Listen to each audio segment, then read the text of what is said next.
ஹரஹர சங்கர, ஜெய ஜெய சங்கர. பெரியவா திருப்பாதம் சரணம்.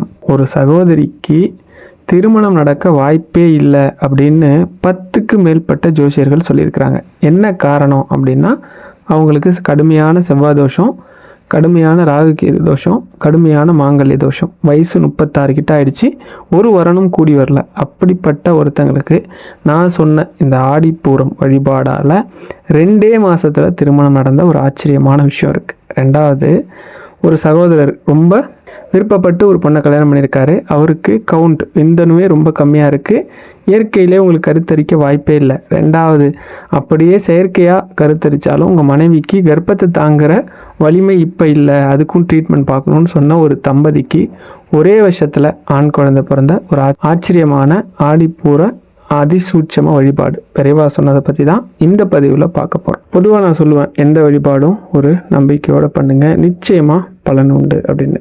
ஏன் நம்ம அம்பாள் வழிபாடு மட்டும் எல்லாருக்குமே உடனே பலன் தரும் அப்படின்னு ஒரு விஷயம் இருக்குது. ஏன் அப்படி இருக்குது அப்படின்னா, உங்களுக்கு தெரியுமான்னு தெரியல, நம்ம வீட்டிலலாம் கோழி அந்த காலத்துலலாம் வளர்த்துருப்பாங்க. இப்போவும் நாங்கள் வளர்க்குறோன்னு வச்சுக்கோங்க. அந்த கோழி முட்டை பொரிக்கிறதுக்காக அவயம் வைப்பாங்க. அது பேர் குஞ்சு பொரிக்கிறதுக்காக வைக்கிறோம்ல, அது வரைக்கும் கோழி ரொம்ப சாதுவாக இருக்கும். இந்த முட்டை மேலே அது அடை காத்துட்ருக்கு இல்லையா, அந்த சமயம் நீங்கள் முட்டை பக்கத்தில் போனீங்கன்னா கொத்தும் பயங்கரமாக. அதுக்கப்புறம் குஞ்சு பொரிச்சதுக்கப்புறம் அந்த கோழி குஞ்சை பாதுகாத்து அது வளர்த்துட்ருக்கோம். எப்படிலாம் இற தேடணும், எப்படி தண்ணி குடிக்கணும்னு அது சொல்லி கொடுத்துட்ருக்கோம். அந்த சமயம் காக்காவோ இல்லை பருந்தோ அந்த குஞ்சை வேட்டையாடுறதுக்காக மரத்தில் உட்கார்றத பார்த்ததுன்னு வச்சுக்கோங்க. நீங்கள் நம்புவீங்களான்னு தெரியல, இயற்கையிலே கோழிக்கு ஒரு 5 அடி உயரம் தான் பறக்க முடியும். அதுக்கு மேலே அது பறக்காது, அவ்வளோதான் பறக்கும்னு வச்சுக்கோங்களேன். இதுக்கு மேற்பட்ட உயரம், அந்த மரம் 10 அடிக்கு மேலே இருந்தால் கூட பறந்து போய் அது கூட சண்டை போடும். ஏன்னா தாய்ப்பாசம் இந்த உலகத்திலேயே சிறந்ததுன்றது முதல்ல நமக்கு சொன்னது கோழின்னு வச்சுக்கோங்க. ஏன்னா நம்ம மனிதர்களை பற்றி சொல்லாமல் கோழின்னு சொல்கிறோம். அப்படிப்பட்ட கோழிக்கே இவ்வளோ பாசம் இருக்குன்னா, இந்த உலகத்தில் நாம் எல்லாம் நிம்மதியாகவும் சந்தோஷமாகவும் வாழ்கிறதுக்கு தேவையான அத்தனையும் கொடுக்கக்கூடியவள் அன்னை பார்வதியா, காமாட்சியா, விசாலாட்சியா, மகாலட்சுமியா, எப்படி எல்லா ரூபத்திலையும் கொண்டாடுறோம். அதுலேயும் காமாட்சி அம்மனா இருக்கக்கூடிய ரூபம் எதை கேட்டாலும் கொடுக்கக்கூடியது அப்படின்னு சொல்லுவோம். எனக்கு காமாட்சி அம்மன் மேலே ரொம்ப விருப்பம் அப்படிங்கிறதுனால சொல்கிறேன். மற்ற ரூபங்கள் அவன் இல்லை அப்படின்னு சொல்லக்கூடாது. நான் என்ன சொல்கிறேன்னா, ஒரு உதாரணம் சொல்லணும் அப்படிங்கிறதுக்காக சொல்கிறேன். அப்படிப்பட்ட இந்த அன்னைக்கு கொண்டாடுற ஒரு விசேஷமான நாள் தான் ஆடிப்பூரம். சரி, இது வரைக்கும் நான் இந்த மாதிரி ஆடிப்பூரம் அந்த மாதிரி விஷயத்துக்குலாம் வீடியோவே போட்டிருக்க மாட்டேன். ஏன்னா நான் ஏதாவது ஒன்று சொல்லணும்னு நினைக்கிறேன்னு வச்சுக்கோங்களேன். இந்த வீடியோ நேற்றே போட்டிருக்க வேண்டியது. எனக்கு ரொம்ப வயிற்று வலி, என்ன அப்படின்னா சூடு அதிகமாகிடுச்சு போல், ரொம்ப நேரம் ஒர்க் பண்ண அந்த உட்காந்து அதனால் வயிற்று வலினால இப்போ கூட இருக்குது, கொஞ்சமாக இருக்குன்னு வச்சுக்கோங்க. அதனால் எப்பவுமே நான் லேட்டாக போடுவேன், அது யாருக்கும் பிரயோஜனமாக போய் சேர மாட்டேதுங்கிறதுக்காக போடுறது கிடையாது. இருந்தாலும் ஒரு விஷயத்தை மட்டும் சொல்லணும். ஏன்னா ஒரு சகோதரர்கிட்டையும் ஒரு சகோதரிக்கிட்டையும் பர்மிஷன் வாங்கிட்டு இதை சொல்லலான்னு வெயிட் பண்ணேன். அவங்கள என்னால் ரீச் பண்ண முடியல. இன்றைக்கி காலைல சொல்லிட்டாங்க. என்ன அப்படின்னா, ஒரு சகோதரி எனக்கு மெயில் போட்டிருந்தாங்க. கிட்டத்தட்ட பார்த்தீங்கன்னா கோயம்புத்தூர்லேருந்து. இதுக்கு மேலே அவங்கள பற்றின டீட்டெயில் வேண்டாம், விஷயத்துக்கு போயிடும். அவங்க என்ன மெயில் போட்டிருந்தாங்க அப்படின்னா, அவங்களோட கஷ்டத்தை சொல்லி போட்டிருந்தாங்க. எனக்கு வயசு 36ஆகுது, நான் ஒரு ப்ரைவேட்டில் நல்ல சம்பளத்துக்கு வேலை பார்க்குறாங்க. கிட்டத்தட்ட நான் ஒரு 5 வருஷம் 6 வருஷமாக நான் வரன் தேடிக்கிட்டு இருக்கோம்.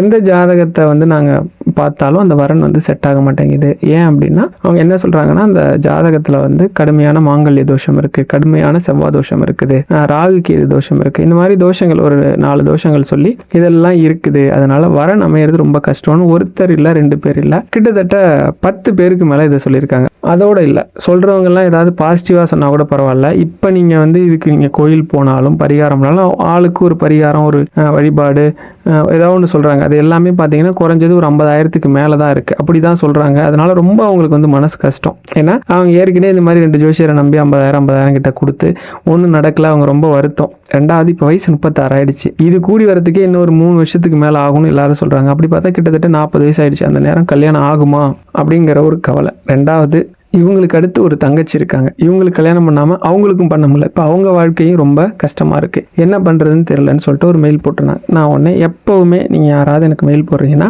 உங்கள் கஷ்டம் என்னங்கிறத போட்டுட்டு உங்கள் நம்பரை கொடுத்துருங்க. ஏன்னா சில பேர் அதை போட்டுட்டு நம்பரை கொடுக்காம இருப்பீங்க. சில டைம் நானே கால் பண்ணி உங்கள்கிட்ட பேசுகிறேன். நிறைய பேர்கிட்ட பேசுகிறேன். நம்பரோட போடுங்க. மெயில் ஐடி டிஸ்கிரிப்ஷனில் இருக்கும். அந்த மெயில் ஐடியில் போட்டால் போதும். அப்படி அவங்க போட்டோன்னே அவங்க நம்பர் இல்லாமல் இருந்துச்சு. நான் உடனே நம்பர் கேட்டேன். அப்புறம் அவங்க நம்பருக்கு கால் பண்ணி நம்பர் என்ன விஷயம் அப்படின்னு கேட்டால் அவங்க இந்த விஷயத்தெல்லாம் சொல்லி ரொம்ப வருத்தப்பட்டு அழுதாங்க. ஒன்றும் கவலைப்படாதீங்க, இதுக்கு ஒரு வழி இருக்குது அப்படின்னு சொல்லிட்டு பெரியவா சொன்ன ஒரு வழிபாடு பற்றியும் ஆடி பூரம் பற்றி நான் வந்து பார்த்தீங்கன்னா ஒரு பெரிய பதிவு படிச்சுக்கிட்டு இருந்தேன், நிறைய விஷயங்கள் படிச்சுட்டு இருந்தேன். அப்போ இன்னும் ஆடி பூரம் வரத்துக்கு கிட்டத்தட்ட ஒரு 10-15 நாள் இருந்திருக்கும்னு வச்சுக்கோங்களேன். அந்த டைம் அப்போ பதிச்சு பார்த்த இந்த விஷயத்தெல்லாம் அவங்ககிட்ட சொன்னேன். என்ன சொன்னேன்னா ஒரு 3 விஷயம் பண்ண சொன்னேன் அவங்கள. இந்த 3 விஷயம் மட்டும் நீங்கள் ஃபாலோ பண்ணுங்கள், 3 விஷயம் பண்ணுங்கள், எனக்கு தெரிஞ்சு வந்து அம்பாள் மாதிரி அனுகிரகம் பண்ண முடியாதுன்னு சொல்லிட்டு அவங்களுக்கு ஒரு கதை சொன்னேன். என்ன கதை சொன்னேன் அதையும் நீங்களும் தெரிஞ்சுக்கிங்க. அபிராமி பட்டர், நம்ம இப்போ திருக்கடையூர் போகிறோம் இல்லையா, அமிர்தகடேஸ்வரர் கோவில், அங்கே வந்து அபிராமி தாய் அன்னை வந்து அபிராமிங்கிற ரூபத்தில் இருக்கிற இந்த அபிராமி அன்னை மேலே அபிராமி பட்டர் அங்கே பூஜை பண்ணக்கூடிய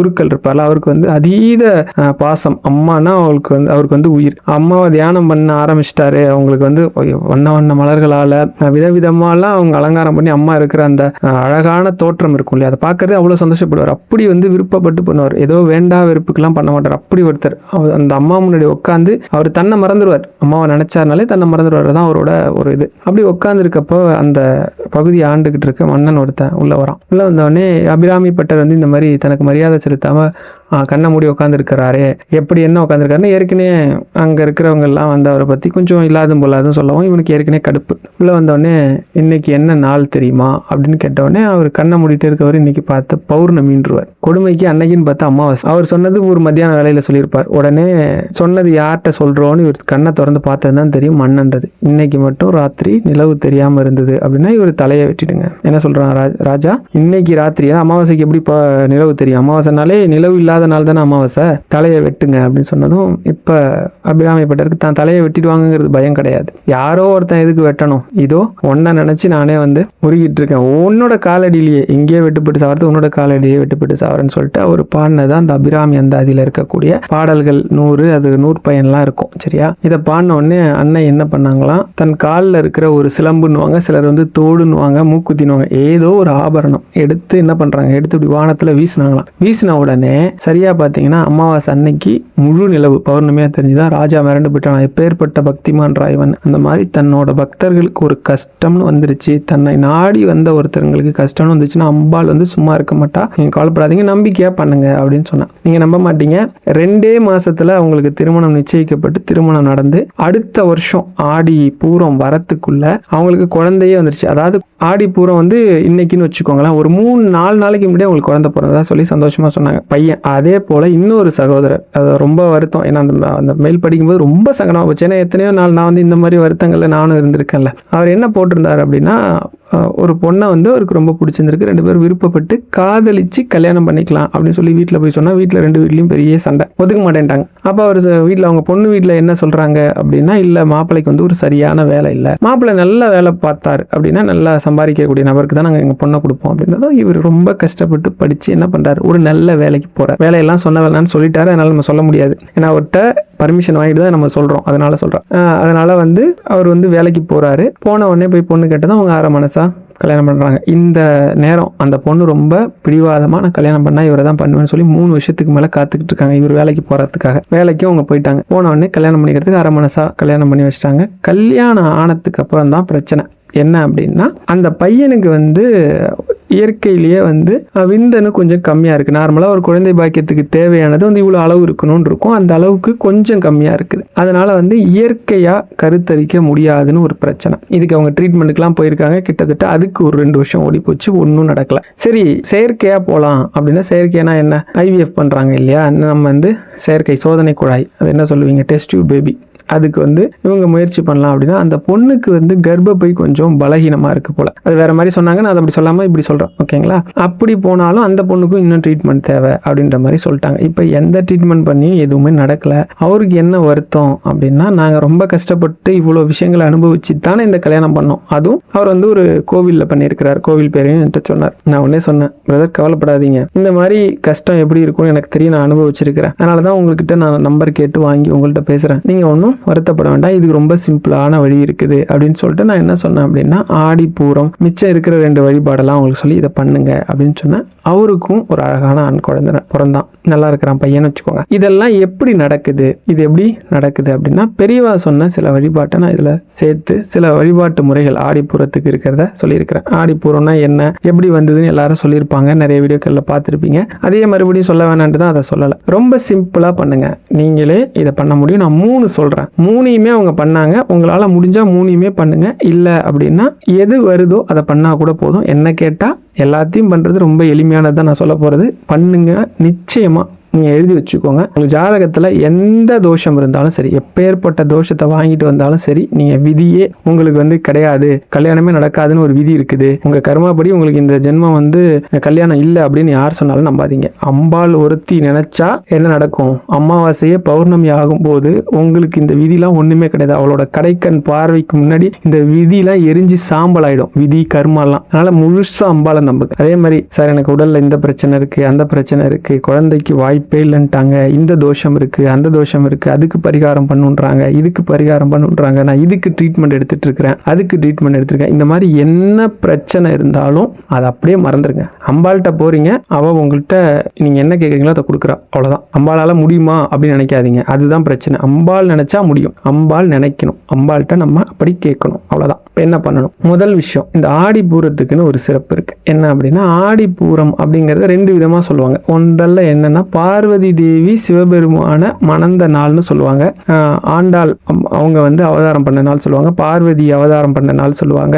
பூர நட்சத்திரத்துக்கு பார்த்தீங்கன்னா காமாட்சி அம்மன் அவங்களுக்கு வந்து அவதார நாள் சொல்லுவாங்க. இந்த மாதிரிலாம் நிறைய சொல்லுவாங்க. அதே மாதிரி அம்பாளுக்கு முதல்ல வளையகாப்பு போட்டது ஒரு ஆடிப்பூரம் அப்படின்னு சொல்லுவாங்க. இதெல்லாம் வந்து சொல்றது எதுக்குன்னா, நாம் அதெல்லாம் செய்யணும். எல்லா கோவில்லையும் பார்த்தீங்கன்னா ஆடிப்பூரம் வளையலால் அலங்காரம் பண்ணப்பட்டிருக்கும். நீங்கள் சிம்பிளாக நாளைக்கு ஆடிப்பூரம் இல்லையா, இந்த ஆடிப்பூரம் நீங்கள் என்ன பண்ணணும் அப்படின்னா, வீட்லேயே ஒரு அம்பாள் படம் எடுத்துக்கங்க.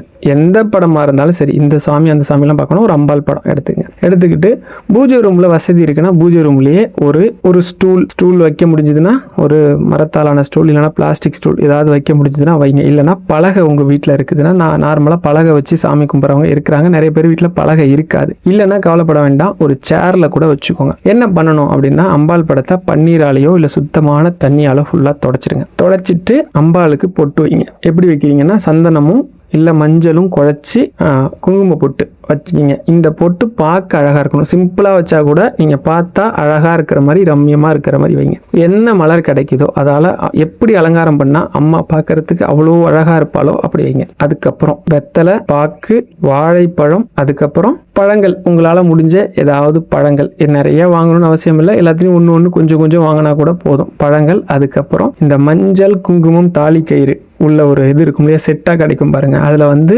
மஞ்சள் பொடி இருக்க மாதிரி வாங்காமல் மஞ்சள் கிழங்கு இருக்கிற மாதிரி நீங்களே வாங்கி கூட வச்சிருங்க. தாலி கயிறு இதெல்லாம் வச்சுட்டு என்ன பண்ணுறீங்க அப்படின்னா, ஒரு டஜன் வளையல் இல்லைன்னா ஒரு பண்டில் வளையல், அது ரொம்ப கம்மியாக தான் கிடைக்கும், அந்த ஒரு 150 ரூபாக்குள்ளே தான் வரும்னு வச்சுக்கோங்களேன். அது ஒன்று வாங்கிக்கிங்க. அதே கடையில் வளையலில் மாலை கிடைக்கும், ரெடிமேடாக கட்டி சேல் பண்ணுறாங்க. அந்த மாதிரி வாங்கினாலும் சரி, இல்லை நீங்கள் வளையலை வாங்கிட்டு வந்து வீட்டிலேயே 2 வளையலை சேர்த்து வச்சு நூலாலேயோ இல்லை வாழை நாராலேயோ கட்டினீங்கன்னா மாலையாக வந்துடும். அது நீங்கள் யூடியூப்பில் கூட பாருங்கள் எப்படி கட்டணும்னு சொல்லிட்டு. அது மாதிரி கட்டி ஒன்று தயார் பண்ணிக்கிங்க. வளையல் மாலையை சாமிக்கு போட்டாலும் சரி, இல்லை வளையல் கட்ட வரலன்னா பண்டில் எடுத்து சாமி முன்னாடி வச்சுட்டு இந்த பொருள்லாம் வச்சுருக்கிறீங்களே, இது கூடிய சந்தனத்தை நீங்கள் வந்து சந்தனத்தை குழைச்சி வச்சுக்கிட்டு, இப்போ அம்பாள் நம்ம வீட்டில் இருக்கிறா. அம்பாளுக்கு நீங்கள் என்ன பண்ணுறீங்க, இப்போ கல்யாணம் ஆகணும்னு நினைக்கிறவங்களா இருந்தால் கல்யாணத்துக்கு நம்ம வந்து நலுங்கு வைப்போம்ல, அந்த மாதிரி அம்பாளோட 2 கன்னத்துலையும் ஒரு விரல்ல தொட்டு சந்தனத்தை 2 கன்னத்துலையும் ஃபஸ்ட்டு வைங்க. அதுக்கப்புறம் நெத்தியில் வைங்க. அதுக்கப்புறம் 2 கையிலையும் வைங்க. அதுக்கப்புறம் 2 பாதத்துலையும் வைங்க. அதுக்கப்புறம் குங்குமத்தை எடுத்து வைங்க. இப்போ நம்ம நலுங்கு வச்சா எப்படி வைப்போம் அந்த மாதிரி வச்சுட்டு அம்பாளுக்கு பிடிச்ச ஏதாவது ஒரு நெய்வேத்தியம் முடிஞ்சால் வைங்க. இல்லாட்டி பிரச்சனை கிடையாது. என்ன பண்ணுறீங்க அப்படின்னா, ஒன்று கொஞ்சமாக பால் இல்லைன்னா பாயாசம், ஏதாவது ஒரு நீங்கள் வீட்டில் பண்ணுற பதார்த்தம் இதை வச்சா கூட போதும். வச்சுட்டு ஊதுபத்தி, அதுக்கப்புறம் பார்த்தீங்கன்னா சாம்பிராணி, அதுக்கப்புறம் கற்பூர தீபம் காட்டி அம்பாள்கிட்ட பிரார்த்தனை பண்ணீங்க. நீங்கள் என்னத்துக்கு பிரார்த்தனை பண்ணீங்க?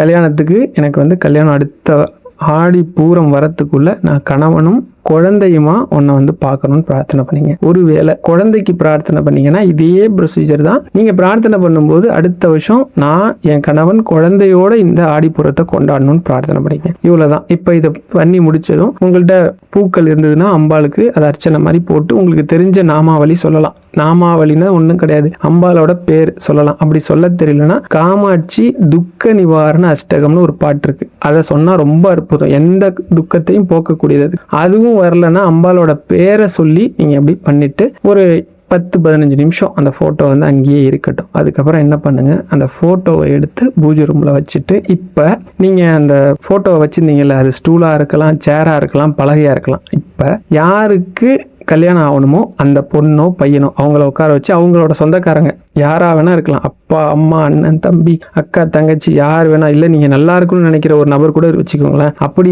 யார் வேணாலும் உங்களை உட்கார வச்சு கல்யாணத்துக்குன்னா இப்போ கல்யாணம் நிச்சயமானா எப்படி நலுங்கு வைப்போமோ கொஞ்ச நேரத்துக்கு முன்னாடி அம்பாளுக்கு வச்சோம்ல அந்த மாதிரி நலுங்கு வச்சு அவங்ககிட்ட பிரார்த்தனை பண்ண சொல்லுங்க. இந்த மாதிரி அடுத்த வருஷம் இதே மாதிரி கல்யாண நலுங்கு நாங்கள் வைக்கணும், நல்லபடியாக கல்யாணம் ஆகணும்னு பிரார்த்தனை பண்ணிங்க, நீங்களும் பிரார்த்தனை பண்ணிங்க, அவ்வளோதான். இதே குழந்தைக்குன்னா அப்படியே உட்கார வச்சு குழந்தைக்கு இப்போ என்ன பண்ணணும் அப்படின்னா குழந்தைக்கு மட்டும் அம்பாள்கிட்ட இருக்கிற அந்த வளையல் இருக்குல்ல, குழந்தைக்குன்னு இல்லை நலுங்குக்குமே சரி, அம்பாள்கிட்ட வச்ச வளையலை கொஞ்சமாக அந்த பண்டில் பிரித்து இல்லை 4-5 வளையல் தான் வச்சுருக்கீங்கன்னா 2 வளையலாக 2 கையிலையும் போட்டு விட சொல்லுங்கள். குழந்தைக்காக இருக்கிறவங்களுக்கும் போட்டு விட சொல்லுங்கள். இவ்வளோதான் ஆடிப்புறம். மற்றபடி நீங்கள் காலையிலேருந்து விரதமாக இருந்து மத்தியானம் சாமிக்கு பிடிச்ச ஏதாவது ஒரு பதார்த்தத்தை செஞ்சு வச்சு விரதம் பண்ணி சாப்பிட்றதெல்லாம் 2வது. இதுதான் ஃபஸ்ட்டு கண்டிஷன், இதுதான் ஃபஸ்ட்டு ரூல். இதுதான் ஆடிப்பூரத்தில் இருக்கக்கூடிய அதிசக்தி வாய்ந்த வழிபாடு. இதுக்கப்புறம் 2வது ஒன்று இருக்குது. 2வது என்ன பண்ணணும்னா இதை பண்ணி முடிச்சதுக்கப்புறம் பக்கத்தில் இருக்கிற ஏதாவது ஒரு கோவில் போங்க. கோவில் போனீங்கன்னா கண்டிப்பாக கோவிலில் வளையலில் அலங்காரம் பண்ணுவாங்க. உங்களால் முடிஞ்ச வளையலை வாங்கிட்டு போய் அம்பாளுக்கு கொடுங்க. அதே மாதிரி அந்த அம்பாளுக்கு வைக்கிற வளையல் இருக்குல்ல, நீங்கள் மறுநாள் சொல்லி வச்சிங்கன்னா மறுநாள் அந்த அம்பாளுக்கு சாத்தின வளையல் இல்லைன்னா மாலையாக கட்டியிருக்கிற வளையலை உங்களுக்கு எல்லாருக்கும் பிரசாதமாக கொடுப்பாங்க. அதை நீங்கள் வாங்கிக்கலாம், தப்பு கிடையாது. கொடுத்துட்டு கூடையே நிறைய வளையல் கொண்டு போங்க. அங்கே சாமி முன்னாடி வைக்க சொல்லி சுமங்கலிகள் இருக்காங்களா அவங்களுக்கு வெறும் வளையலாக கொடுக்காம மஞ்சள் குங்குமம் இந்த மாதிரி வளையல் இதெல்லாம் சேர்த்து கொடுத்து, வயசுல பெரியவங்க இருக்காங்கல்ல, இப்ப கோவில் பிரகாரத்துக்குள்ள யார் காலையும் விடக்கூடாது. இப்ப நான் சொல்ல போறது அதான், நீங்க அதை பண்ணிடாதீங்க. கோவிலை விட்டு வெளியில இருக்காங்கல்ல, கோவிலுக்கு கொஞ்சம் வெளியில வச்சு வயசுல பெரியவங்கள்ட்ட அதை கொடுத்துட்டு எனக்கு திருமணம் ஆகணும்னு ஆசீர்வாதம் பண்ணுங்கன்னு சொல்லுங்க. ரொம்ப வயசுல பெரியவங்க நிச்சயமா ஆசீர்வாதம் பண்ணுவாங்க. அப்படி ஆசீர்வாதம் பண்ண சொல்லுங்க. அதே மாதிரி குழந்தை பாக்கியத்துக்கு இருக்கிறவங்க வளையலோட கூடவே ஒரு தொட்டில், நம்ம குழந்தைக்காக தொட்டில் கட்டுவோம் இல்லையா, அந்த தொட்டில் ஒன்று வாங்கிட்டு போய் அந்த கோவிலில் தொட்டில் கட்டுற பழக்கம் நிறைய கோவிலில் இருக்குது. தொட்டில் கட்டிட்டு அதே மாதிரி எல்லாருக்கும் வளையல் கொடுத்து எனக்கு குழந்தைக்காக நான் பிரார்த்தனை பண்ணியிருக்கிறேன் அப்படிங்கிறத சொல்ல வேண்டாம், என்னை ஆசீர்வாதம் பண்ணுங்கன்னு மட்டும் சொல்லுங்கள். ஏன்னா கல்யாணத்தில் சொல்லும்போது நீங்கள் சங்கடப்பட மாட்டீங்க, குழந்தைக்கு சொல்லும்போது சில பேர் சங்கடப்படுவாங்க, இது குழந்தைக்குன்னு சொல்லி கேட்கணுமா அப்படின்னு சொல்லிட்டு. அது மாதிரி நீங்கள் சொல்லணும்னு அவசியம் இல்லை. கொடுத்துட்டு பெரியவங்களே என்னை ஆசீர்வாதம் பண்ணுங்க. எப்படி ஆசீர்வாதம் பண்ணுங்கன்னு சொல்லி நீங்களே சொல்லுங்க. கணவன் குழந்தை நான் 3 பேருமா சந்தோஷமா வாழணும்னு ஆசீர்வாதம் பண்ணுங்க அப்படின்னு சொல்லுங்க. கணவர் குழந்தை நான் 3 பேருமா இருக்கணும்னு சொல்லி ஆசீர்வாதம் பண்ண சொல்லி கேளுங்க. அப்படியே ஆசீர்வாதம் பண்ணுவாங்க. நீங்க கணவன் மனைவியா இருக்கணும்னு சொல்லி கல்யாணம் ஆனவங்க கூட கேட்கலாம். கல்யாணம் ஆகணும்னு நினைக்கிறவங்க கணவன் மனைவியா சந்தோஷமா வாழணும்னு எங்களை ஆசீர்வாதம் பண்ணுங்க. நான் கல்யாணத்துக்காக விரதம் இருக்கிறேன் அதெல்லாம் நீங்க உங்கள்கிட்ட எதுவும் சொல்ல வேணாம். குழந்தைக்காக விரதம் இருக்கிற அதெல்லாம் எதுவுமே சொல்ல வேணாம். ஆசீர்வாதம் பண்ணுங்கன்னு சொல்லி இது மாதிரி என்ன ஆசீர்வாதம் பண்ணுங்கன்னு சொல்லி கேளுங்க, ஆசீர்வாதம் பண்ணுவாங்க. நான் மேலே சொன்ன 2 பேருமே இதை பண்ணாங்க. 3வதா என்ன பண்ணாங்க அப்படின்னா அன்னைக்கு தொடங்கி கல்யாணத்துக்கு ஒரு மந்திரம் இருக்குது, அம்பாள் வழிபாடு ஒன்று இருக்குது. என்ன வழிபாடு அப்படின்னா பெரியவா சொன்னது. ஒரு ஃபோட்டோ கொடுத்து இந்த ஃபோட்டோ அது நீங்கள் நிறைய பேர் பார்த்துருப்பீங்க, நானே சேனலில் சொல்லியிருக்கிறேன். அதுக்கு பதில் நீங்கள் என்ன ஃபோட்டோ வச்சுருந்தாலும் சரி, சாயந்தரமாவோ இல்லை காலையிலே நீங்கள் பூஜை பண்ணும்போதோ என்ன பண்ணணும் அப்படின்னா ஃபோட்டோவில் ஃபஸ்ட்டு அம்பாலோட நெத்தியில் பொட்டு வைக்கிறீங்கல்ல, அதுக்கப்புறம் வலது காலில் பொட்டு வச்சு அதுலேருந்து ஒரு பொட்டா அப்படியே சுற்றி அம்பாலை சுற்றி கொண்டு வந்து இடது காலில் முடிக்கணும். காலையில் பூஜைக்கு நீங்கள் உட்காடுறீங்கல்ல, அம்பாள் ஃபோட்டோ அலங்காரம் பண்ணுறீங்களே, அப்பயே நீங்கள் இதை பண்ணலாம். இல்லை அப்போ பண்ணலைன்னா சாயந்தரமாக கூட நீங்கள் இதை பண்ணிக்கலாம். இப்படி பண்ணிட்டு கல்யாணத்தை நடத்தி வைக்கிறதுக்கு அம்பாள்கிட்ட கேட்கக்கூடிய ஒரு தமிழ் ஸ்லோகம் இருக்குது. டெய்லியும் உங்களால் பண்ண முடியாட்டி கூட ஆடி பூரத்து அன்னைக்கு நீங்கள் முழு பொட்டு, ஏன்னா ஒவ்வொரு நாள் ஒரு பொட்டு வச்சு வழிபாடு பண்ண சொல்லி பெரியவா சொல்லியிருப்பாங்க. நாம டெய்லி அதை பண்ண முடியுமான்னு தெரியல, ஆனால் ஆடி பூரத்தை தொடங்கி டெய்லி பண்ணால் நல்லதுன்னு நான் சொல்கிறேன். சிலர் பண்ண முடியாதுன்னு சொல்லுவாங்க. அப்போ அவங்க என்ன பண்ணுங்கன்னா எல்லா பொட்டியும் ஒரே நாள் ஆடிப்புறத்துலேயே வச்சுட்டு அம்பாள் முன்னாடி உட்காந்து இந்த ஸ்லோகத்தை சொல்லி பிரார்த்தனை பண்ணுங்க. எனக்கு நிச்சயம் அடுத்த ஆடிப்புறத்துக்குள்ள கல்யாணம் ஆகணும்னு சொல்லி பிரார்த்தனை பண்ணுங்க. 100% அம்பாள் அனுக்கிரகம் பண்ணுவா, கல்யாணம் நடக்கும். அதே மாதிரி இப்போ குழந்தைக்காக இருக்கிறவங்க என்ன பண்ணணும், திருவெண்காடு திருமுறை பதிகம்னு ஒரு பாட்டு இருக்கு.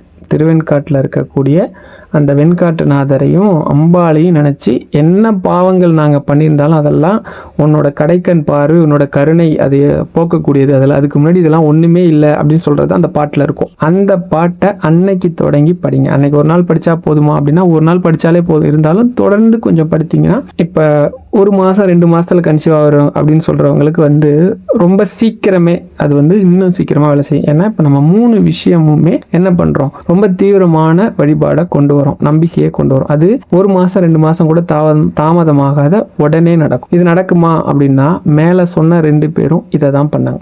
இப்போ இந்த ஆடிப்பூர வழிபாடு, இந்த நலுங்கு வைக்கிறீங்க இல்லையா, இதை எப்போ வச்சா சிறப்பு? நாளைக்கு ஆடிப்பூரம் பார்த்தீங்கன்னா 7 30க்கு தொடங்குறதா நிறைய பஞ்சாங்கத்தில் போடப்பட்டிருக்கு. சில பஞ்சாங்கங்கள் முன்னாடியே சொல்லுது. இருந்தாலும் நான் வந்து ஒரு சிறப்பான டைம் சொல்கிறேன். என்ன அப்படின்னா 7:30 மணிலேருந்து 9 மணி 10:15 வரைக்கும். இதில் இன்னும் சிறப்பானது என்ன அப்படின்னு பார்த்தீங்கன்னா, இந்த 7:30 மணிக்கு அப்புறம் ஒரு 7:40 7:45ன்னு வச்சுக்கோங்களேன், அதில் தொடங்கி 9 மணி வரைக்கும். ஏன்னா அப்போ வந்து குளிகை வருது. குளிகையில் எந்த சுபகாரியம் பண்ணாலும் திரும்பி நடக்கும். அப்படின்னா நீங்கள் அன்னைக்கு எதுக்காக வேண்டி நலுங்கு வைக்கிறீங்களோ அந்த நலுங்கு மறுபடியும் உங்களுக்கு நடக்கும் அப்படிங்கிறது உண்மை. குளிகையில் எது பண்ணாலும் திரும்ப திரும்ப நடக்கும். அப்போ நீங்கள் நலுங்கு வச்சிங்கன்னா கட்டாயம் உங்களுக்கு திருமணத்துக்கு நலுங்கு வைக்க வேண்டியது வரும். வளையகாப்பு போட்டிங்க அப்படின்னா கட்டாயம் உங்களுக்கு வந்து குழந்தை பாக்கியத்துக்கு வளையகாப்பு போட வேண்டிய சூழ்நிலை வரும். சரி, இதை விட்டுட்டா வேறு எப்போ போடலாம் அப்படின்னா, நாளைக்கு வந்து 10:12 ராகு காலம் இருக்குது, 3:04 யமகண்டம் இருக்குது. பொதுவாக இந்த மாதிரி சுபகாரியங்கள்லாம் இந்த 12 மணிக்கு முன்னாடியே பண்ணணும் அப்படின்னு சொல்லுவாங்க. இந்த நலுங்கு வைக்கிறது, வளையகாப்பு இதெல்லாம் சொல்லுவாங்க. ஆனால் வந்து நிறைய கோவிலில் சாயந்தரம் அம்பாளுக்கு நடக்கிறதால இந்த நேரத்தை நீங்கள் தவற விட்டுட்டீங்க அப்படின்னா மத்தியான வேலையிலையோ இல்லை சாயந்தரத்துலேயோ போடுறதுக்கு கஷ்டம்லாம் படாதீங்க. அம்பாளுக்கே அந்த நேரத்துக்கு நடக்கும்போது அவளை நம்பி பண்ணுற நமக்கும் நடக்கும். ஒரு வேளை நமக்கு இப்போ நான் சொன்ன நேரம் காலையில் 7:30 9 அதுக்கப்புறம் 10:15 10:20 வரைக்கும் கூட நீங்கள் பண்ணலாம். அதுக்கப்புறம் 10:30 to 12 ராகு காலம் வந்துடும், 3:04 யமகண்டம் வந்துடும். இதுக்கு இடைப்பட்ட நேரம் இருக்கு இல்லையா, அதில் கூட நீங்கள் செய்யலாம், தப்பு கிடையாது. ஒருவேளை அதில் நேரம் கிடைக்கல, சாயந்தரம் தான் கிடைக்கும்னா கூட சாயந்தரம் கூட பண்ணலாம், எந்த தவறும் கிடையாது. ஏன்னா எத்தனையோ கோவிலில் அம்பாளுக்கு சாயந்தரம் இதே வளையகாப்பு நடக்குது. அப்படின்னா அவங்க பண்ண மாட்டாங்க தானே, வளையகாப்பு பண்ணக்கூடாதுன்னா இதே மாதிரி வைணவம் நடக்க தானே செய்யுது. அதனால் அதை ஒன்றும் சங்கடமாக நினச்சிக்க வேண்டாம். முடிஞ்சால் எல்லாரும் அந்த குளிகை நேரத்தை பயன்படுத்துங்க, முடியாட்டி சாயந்தரம் கூட பயன்படுத்துங்க, ஒன்றும் தப்பு கிடையாது. அம்பாளோட அனுக்கிரகம் எப்போ பண்ணாலும் உண்டு. அந்த சகோதரிக்கு நான் சொன்னது இதே தான், ஒன்றுமே இல்லை. நலுங்கு வைக்க சொல்லுங்கள். நலுங்கு வச்சதுக்கு அப்புறம் கோவிலுக்கு போங்க, வளையல் வாங்கி கொடுங்க, சுவாமிக்கு அலங்காரம் பண்ணட்டும். அதுக்கப்புறம் நீங்கள் கொஞ்சம் எக்ஸ்ட்ரா வளையல் வாங்கிட்டு போய் கோவிலில் இருக்கிறவங்களுக்கு மஞ்சள் குங்குமத்தோட வளையல் சேர்த்து கொடுத்து இந்த மாதிரி என்ன ஆசீர்வாதம் பண்ணுங்கன்னு சொல்லி, ஆனால் என்ன ஆசீர்வாதம் பண்ணணும்னு அவங்கள சொல்லி ஆசீர்வாதம் பண்ண சொல்லுங்கள். பெரியவங்க, வயசில் பெரியவங்களாம் ஆசீர்வாதம் பண்ணுவாங்க, ரொம்ப நல்லது. 2வது இருந்த சகோதரர் என்ன பண்ணாங்க அப்படின்னா, அவங்க மனைவியை உட்கார வச்சு அவரை வந்து நீங்களே நலுங்கு பண்ணுங்க அப்படின்னு சொன்னால் அவங்க வீட்டில் எல்லாருமே சேர்ந்து அந்த மாதிரி பூஜை பண்ணி, அவங்களுக்கு குழந்தைய தாங்கிறதுக்கு சக்தியே இல்லைன்னு சொன்னவங்களுக்கு நார்மல் டெலிவரி பையன். நீங்கள் நம்ப மாட்டீங்க, பெரிய ஆச்சரியம். அம்பாள் நினைச்சா எதையும் கொடுக்க முடியும் அவளால். அதே மாதிரி அவங்க என்ன பண்ணாங்க, அதுக்கப்புறம் 2வது பரிகாரம் என்னன்னா, கோயிலுக்கு போயிட்டு வளையல் வாங்கி கொடுத்து அங்கே இருக்கிற எல்லாருக்கும் வளையல் கொடுத்துட்டு ஒரு தொட்டில் வாங்கி என்ன பண்ணாங்க, அந்த கோவிலில் தொட்டில் கட்டிட்டு அடுத்த வருஷம் நான் இப்போ வந்து தொட்டில் கட்டியிருக்கேன், அடுத்த வருஷம் என் குழந்தை தொட்டிலில் ஆட்டுற பாக்கியம் எனக்கு கிடைக்கணும் அப்படின்னு சொல்லி அவங்க பிரார்த்தனை பண்ணிக்கிட்டாங்க. அதே மாதிரி நடந்துச்சு. இது ஒருத்தர் 2 பேருக்கு தான் நடந்திருக்கா அப்படின்னா, நான் ஒரு பதிவு படித்தேன் இல்லையா, அதில் வந்து ஒருத்தர் போட்டிருந்தார். என்னன்னா, அவர் வந்து ஆடிப்பூரம் இந்த மாதிரி வரவங்களுக்கு அவர் என்ன பண்ணுவாராமா, ஆடிப்பூர வழிபாடு தான் அதிகமாக சொல்லுவாராம். இப்போ வந்து இந்த மாதிரி இருக்குது. அதுக்கப்புறம் பார்த்தீங்க அப்படின்னா நான் ஒரு குறிப்பிட்ட கோவில்லாம் சொல்லி அங்கே போக சொல்லுவேன் அப்படின்னு சொல்லி அவர் போட்டிருந்தார். அதில் ஆடிப்பூரத்தோட சிறப்பு பற்றி அவர் ரொம்ப டீட்டெயிலாக சொல்லியிருந்தார். அதை தான் நான் உங்களுக்கு இங்கே கொடுத்துருக்கேன். எப்பவுமே ஒன்று செய்யுங்க, அம்பாள் முன்னாடி போகிறீங்க அப்படின்னா அம்பாளோட அனுகிரகம் எப்பவுமே உண்டு. சில விஷயங்கள் வந்து நமக்கு சாத்தியமே இல்லாத மாதிரி தெரியும். உதாரணத்துக்கு ஒரு செங்கல் இருக்குன்னு வச்சுக்கோங்க, ஒரு செங்கல் மேலே ஒரு வாளி தண்ணியை உண்டு அப்படியே ஊற்றுனீங்கன்னா அந்த செங்கல்ல உடையாது, அப்படி தானே? இது மாதிரி தான் நம்மளோட கர்மான்னு நினச்சிக்கோங்க. அந்த செங்கல் தான் நம்மளோட கர்மான்னு நினச்சிக்கோங்க. ஆனால் அதே அந்த வாளியை ஒரு 10 அடி உயரத்தில் கட்டி விட்டு அதுக்கு கீழே ஒரு ஊசியால் ஒரு ஓட்டையை போட்டிங்கன்னு வச்சுக்கோங்களேன், ஒரு சொட்டா அந்த செங்கல் மேலே அந்த தண்ணி சொட்ட ஆரம்பிக்குதுன்னு வச்சுக்கோங்களேன். ஒரு 10 நாள் கழிச்சு வந்து பார்த்தீங்கன்னா அந்த செங்கல் 2ஆ உடையறதுக்கான சாத்தியக்கூறு இருக்கும். ஏன்னா அந்த செங்கல் மேலே அந்த தண்ணி ஒரு டிராப்பாக விழுந்து விழுந்து விழுந்து விழுந்து அந்த செங்கல்ல பலவீனமாக்கிறோம். நம்புறீங்க தானே? இப்போவும் அதே ஒரே வாளி தண்ணி தான், அதே செங்கல் தான். இது மாதிரி தான் நம்ம சின்னதாக பண்ணுறோம். இந்த பரிகாரம்லாம் ரொம்ப சின்னதாக தானே இருக்குது. நம்ம நலுங்கு வச்சிட்டோம்னா வாழ்க்கை மாறிடுமா, ஒரு வளையல் வாங்கி கொடுத்தா மாறிடுமா, ஒருத்தர் ஆசீர்வாதம் பண்ணால் மாறிடுமா, ஒரு தொட்டில் கட்டினா மாறிடுமான்னு நினைக்காதீங்க. இந்த சின்ன சின்ன விஷயங்கள் தான் நம்ம வாழ்க்கையை பெரும் பகுதி, பெரும் கர்மாக்களை, தோஷங்களை, நம்மளோட விதியை கூட வெல்ல வைக்கக்கூடிய ஆற்றல் இதுக்கு உண்டு. அம்பாளை நம்புங்க, அவளோட அனுக்கிரகத்தால் எல்லாமே நடக்கும். நடக்காதுங்கிறது ஒன்றுமே கிடையாது. அபிராமி பட்டருக்கு அமாவாசை பௌர்ணமி ஆகும்போது நமக்கு ஒரு குழந்தையும் ஒரு கல்யாணமும் ஆகாதா? நம்பிக்கையோடு செய்யுங்க, அம்பாள் அனுக்கிரகம் எல்லாருக்கும் கிடைக்கும். ஹர ஹர சங்கர, ஜெய ஜெய சங்கர.